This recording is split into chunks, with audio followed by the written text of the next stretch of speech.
Mukunda jewellers మొట్టమొదటి factory outlet లో Kasaraperu festival ఫిబ్రవరి 7 నుంచి 15 వరకు, జూబ్లీస్ లో ఫిబ్రవరి 28న మరియు వైజాగ్ లో ఫిబ్రవరి 29న మన నూతన బ్రాంచెస్ ప్రారంభం. రాష్ట్ర వ్యాప్తంగా క్యాంపు రాజకీయాల హడావుడి మొదలైంది. ఏ పార్టీకి స్పష్టమైన ఆధిక్యం రాని మున్సిపాలిటీలో పీఠాలను దక్కించుకునేందుకు ప్రధాన పార్టీల వ్యూహ రచనలతో రాజకీయాలు మరింత వేడెక్కాయి. తమ అభ్యర్థులు చేజారకుండా ప్రత్యేక శిబిరాలకు తరలించిన పార్టీలో ఇతర పార్టీలు స్వతంత్రుల మద్దతు కోసం పావులు కదుపుతున్నారు. హంగ్ మున్సిపాలిటీల్లో ప్రధాన పార్టీల నేతలు క్యాంపు రాజకీయాల్ని ముమ్మరం చేశారు. ఏ పార్టీకి స్పష్టమైన ఆధిక్యం రాని మున్సిపాలిటీల్లో పీఠాల్ని దక్కించుకునేందుకు పావులు కదుపుతున్నాయి. ఇప్పటికే ప్రధాన పార్టీల తరపున గెలిచిన కార్పొరేటర్లు, కౌన్సిలర్లను హైదరాబాద్ శివారు రిసార్టుల్లో ఉంచినట్లు తెలుస్తోంది. ఉమ్మడి ఆదిలాబాద్ జిల్లాకు చెందిన వారిని మహారాష్ట్రలోని రహస్య ప్రాంతాలకు తరలించినట్లు సమాచారం. స్పష్టమైన ఆధిక్యం రాకున్నా అధికార కాంగ్రెస్ పార్టీ అత్యధిక స్థానాలు గెలుచుకున్న చోట స్వతంత్రులు అటువైపే మొగ్గు చూపే అవకాశాలు కనిపిస్తున్నాయి. బద్ధశత్రువులుగా కనిపిస్తున్న పార్టీలు సైతం స్థానిక అవసరాలకు తగ్గట్టుగా ఒప్పందం కుదుర్చుకునే పనిలో నిమగ్నమైనట్లు తెలుస్తోంది. కొత్తగూడెం నగరపాలికలో విచిత్ర పరిస్థితి నెలకొంది. కాంగ్రెస్, సిపిఐ చెరో 22 డివిజన్లు కైవసం చేసుకోగా మెజారిటీ మార్కు ఎవరికీ అందనంత దూరంలో ఉండిపోయింది. మేయర్ పీఠాన్ని దక్కించుకునేందుకు కాంగ్రెస్ పార్టీ శతవిధాలా ప్రయత్నిస్తోంది. 6 స్వతంత్ర అభ్యర్థుల్లో 3 కాంగ్రెస్ గూటికి చేరారు.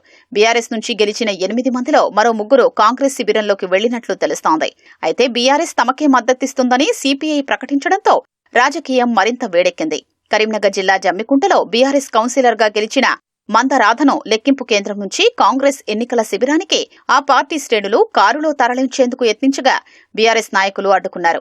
దీంతో ఇరు వర్గాల మధ్య ఉద్రిక్తత చోటు చేసుకుంది. చివరకు పోలీసుల జోక్యంతో రాధ బీఆర్ఎస్ నాయకుల కారులో వెళ్లిపోయారు.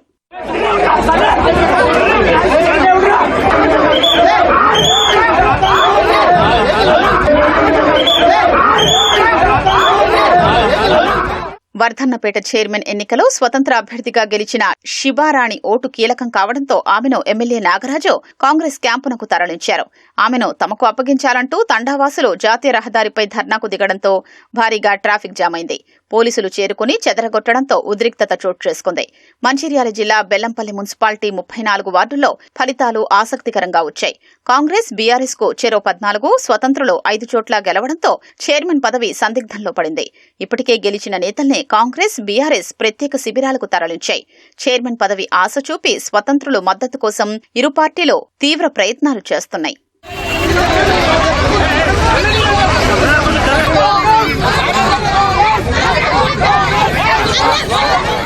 మహబూబాబాద్ మున్సిపాలిటీలో హంగ్ ఏర్పడడంతో స్వతంత్రుల మద్దతు కీలకంగా మారింది.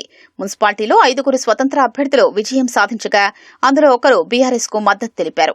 మిగతా వారిని కాంగ్రెస్ పార్టీ తమ శిబిరానికి తరలించింది. కేసముద్రం మున్సిపాలిటీలోనూ విచిత్ర పరిస్థితి నెలకొంది. కాంగ్రెస్, బీఆర్ఎస్ పార్టీలకు చెరో 8 స్థానాలు రాగా హంగ్ ఏర్పడింది. స్వతంత్రుల ఓట్లతో కేసముద్రం మున్సిపాలిటీ పీఠాన్ని కైవసం చేసుకునేందుకు అధికార, విపక్షాలు ప్రయత్నాలు చేస్తున్నాయి. వికారాబాద్ జిల్లా పరిగిలో బీఆర్ఎస్ మాజీ ఎమ్మెల్యే కుప్పుల మహేష్ రెడ్డి ఇంటి వద్ద హైడ్రామా నెలకొంది.